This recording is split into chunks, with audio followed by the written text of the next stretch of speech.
Horror कहानियां थी।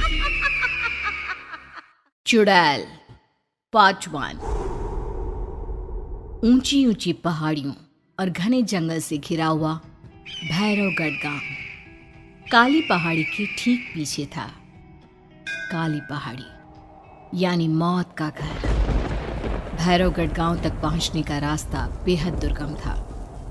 लगभग 24 घंटे घने तूफान और तेज हवाओं की वजह से वहां के वीराने माहौल की कहानियां लोगों के दिलों को दहला देती थी।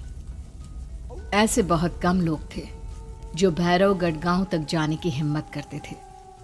लोगों का कहना था कि इस गांव के आसपास बुरी आत्माओं का साया मंडराता है। गांव के रहने वाले लोगों ने वैसे तो अपनी आंखों से किसी बुरी आत्मा या साये को नहीं देखा था, लेकिन गांव का बच्चा बच्चा इस बात को महसूस कर सकता था कि गांव के ऊपर कोई तो खौफनाक साया मंडरा रहा है। और उसकी वजह ये थी कि उस गांव में जैसे ही कोई लड़का 18 साल का होता, उसके 18वें जन्मदिन की रात ठीक 12 बजे अकस्मात उसकी मौत हो जाती। हर बार ये मौतें बड़े ही रहस्यमयी ढंग से होती, और इस बार सरपंच सुमेर के बेटे को 18 साल होने में अब बस 15 दिन बाकी थे। अजी सुनते हैं, हमारा बेटा भी कुछ दिन बाद 18 साल का हो जाएगा। कहीं वो डायन उसे भी खा गई तो। कैसी बातें कर रही हो? जब वो इस गांव में ही नहीं है तो कोई भी डायन या बुरा साया उसका कैसे कुछ बिगाड़ सकता है? उसे कुछ नहीं होगा। हाँ जानती हूँ, आपने उसे पढ़ाई के बहाने इस गांव से बाहर निकाल शहर भेज दिया है, लेकिन ये भी तो सच है ना कि वो बार बार यहाँ आने की जिद करता रहता है। वो चाहे कितनी भी जिद कर ले जानकी, पर मैं उसे इस गांव में कभी वापस नहीं आने दूंगा। मैं नहीं चाहता कि गांव के दूसरे लड़कों की तरह मेरे बेटे की भी अजीबोगरीब ढंग से मौत हो जाए। कभी कभी तो लगता है कि हम सब गांव वालों को हिम्मत करके अपने गांव को इस बुरी आत्मा से छुड़वा लेना चाहिए। लेकिन कौन जानता है आखिर वो खतरनाक साया किसका है? वो काली आत्मा कौन है जो रातों रात हमारे गांव के लड़कों को निगल जाती है? सुमेर और जानकी जब ये सारी बातें कर रहे थे तब रात के लगभग 10 बज चुके थे, और हर रात की तरह भैरवगढ़ गांव एक भयानक काले तूफान की आगोश में था। बाहर चल रही तेज हवाएं और बारिश के बीच कभी कभी ऐसा लगता जैसे कोई बुरी तरह से चीख रहा है।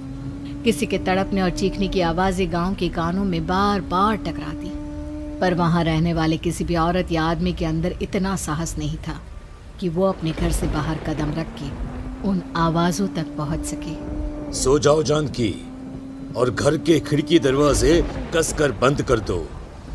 अब जानकी सब खिड़कियां ठीक से बंद करने ही लगती है कि तभी उसे अपने घर के दरवाजे पर जोर जोर से खटखटाने की आवाजें सुनाई देती है। इन आवाजों को सुनकर जानकी और सुमेर के चेहरे डर से पीले और हाथ पैर ठंडे पड़ जाते हैं। जानकी, जानकी, इतनी रात कौन होगा? पता नहीं, ऐसा लग रहा है कोई बुरी तरह से दरवाजा खटखटा रहा है। अरे हाँ, पर किसी की आवाज भी तो नहीं आ रही। क्या करूं? दरवाजा खोल लूं या नहीं? कहीं ऐसा ना हो कि किसी को हमारी मदद की जरूरत हो। लड़खड़ाते कदमों से सुमेर दरवाजे के करीब जाता है और अपने कान को दरवाजे पर रख धीरे से आवाज देते हुए पूछता है, कौन कौन है? कौन है वहां? तभी एक बेहद डराने वाली आवाज उसके कानों से टकराती है। दरवाजा खोलो, दरवाजा खोलो, वरना आज की रात इस गांव में कोई जिंदा नहीं बचेगा। मैं जानती हूँ तुम्हारा बेटा 18 साल का होने वाला है। अगर उसकी जान की जरा भी परवाह है तो दरवाजा खोल दो। इस आवाज को सुनते ही सुमेर घबरा कर पीछे हट जाता है और जानकी को पूरी बात बताता है। कहीं वो डायन हमारे घर तक तो नहीं पहुंच गई? अब हम क्या करेंगे? मुझे दरवाजा खोलना ही होगा जानकी। मेरे पास अब कोई रास्ता नहीं है। इतना कहकर सुमेर डर से अपनी दोनों आंखें कसकर बंद करता है और कांपते हाथों के साथ झटके से दरवाजा खोल देता है। तभी किसी के जोर से हंसने की आवाज सुमेर और जानकी को सुनाई देती है। उस आवाज को सुन दोनों दरवाजे की तरफ देखते हैं और सामने अपने बेटे राहुल को खड़ा देख दंग रह जाते हैं। राहुल के हाथ में उसका मोबाइल होता है जिसमें से वो आवाज बज रही थी। ये क्या मजाक है? और तू यहाँ, तुझे मना किया था ना गांव में आने को, समझ में नहीं आता क्या? 18 साल का होने वाला है तू। माँ, आप लोग भी पता नहीं किन अंधविश्वास भरी बातों पर भरोसा करते हैं। क्या क्या मैं अपने घर नहीं आ सकता? आप लोगों से नहीं मिल सकता? देख बेटा, हमने तुझे किसी वजह से ही इस गांव से दूर रखा था और यहां आकर तूने अच्छा नहीं किया। चल चल चल, मैं तुझे अभी के अभी वापस शहर छोड़कर आता हूं। ओफो पापा, आप बेकार की बातों से परेशान हो रहे हैं।